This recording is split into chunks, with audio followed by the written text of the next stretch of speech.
Hommage public en mémoire de Firmin Ayessa, ministre d'État, ministre de la fonction publique, du travail et de la sécurité sociale. La République reconnaissante a fait son adieu ce lundi à l'un de ses éminents serviteurs. Firmin Ayessa a tiré sa révérence le 17 février 2026 à Istanbul en Turquie suite à une longue maladie.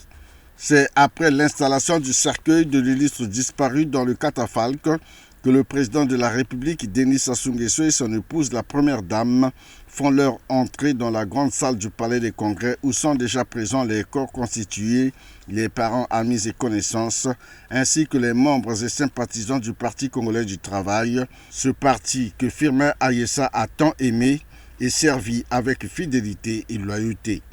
Des personnalités venues d'ailleurs ne sont pas restées en marge de l'événement.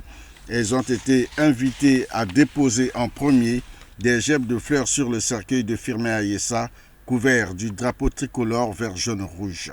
C'est l'émotion totale quand le représentant spécial du président de la République, Gilbert Ondongo, prend la parole. Il revient sur son entretien, ses échanges fréquents, ses confidences avec l'illustre disparu jusqu'aux derniers instants de sa vie, l'instant fatal. Aussi, dans l'oraison funèbre qu'il a prononcée, le ministre Gilbert Ondongo a-t-il rappelé la vie et l'œuvre de Firmin Ayessa, de la naissance à Onza à sa vie professionnelle, son parcours politique et d'homme d'État, une vie riche en expérience et pleine d'enseignements. Le fin stratège Firmin Ayessa a été de toutes les batailles politiques du président de la République, qu'elles soient nationales ou internationales. Le ministre d'État, directeur du cabinet du président, avait toujours un rôle à jouer. Ce rôle pouvait être public, comme celui de directeur national de la campagne du candidat Denis Sassou Nguesso à l'élection présidentielle de 2009 et à celle de 2016.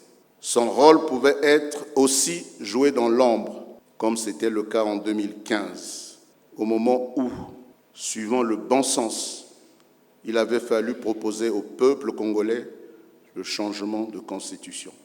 Le ministre d'État, directeur du cabinet, recevait et parlait avec tous les opposants au pouvoir. C'était son rôle dans l'ombre.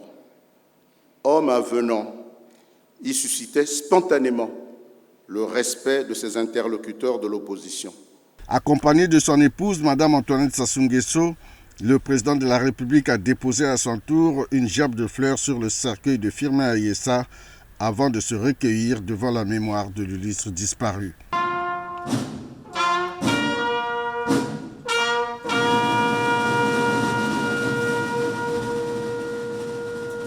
Ici, c'est une page qui se tourne, mais la mémoire de Firmin Ayessa reste vivace. Le soutien que le chef de l'État apporte à la famille biologique de l'illustre disparu est illustratif. Denis Sassou Nguesso a ainsi couché ses sentiments dans le livre de condoléances.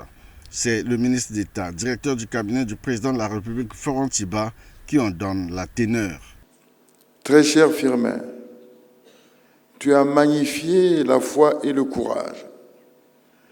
Tu as sublimé la fidélité que tu n'as cessé de me vouer. Tu as exalté ton exemplaire loyauté. Comment pourrais-je l'oublier? Comment pourrais-je t'oublier? Repose en paix.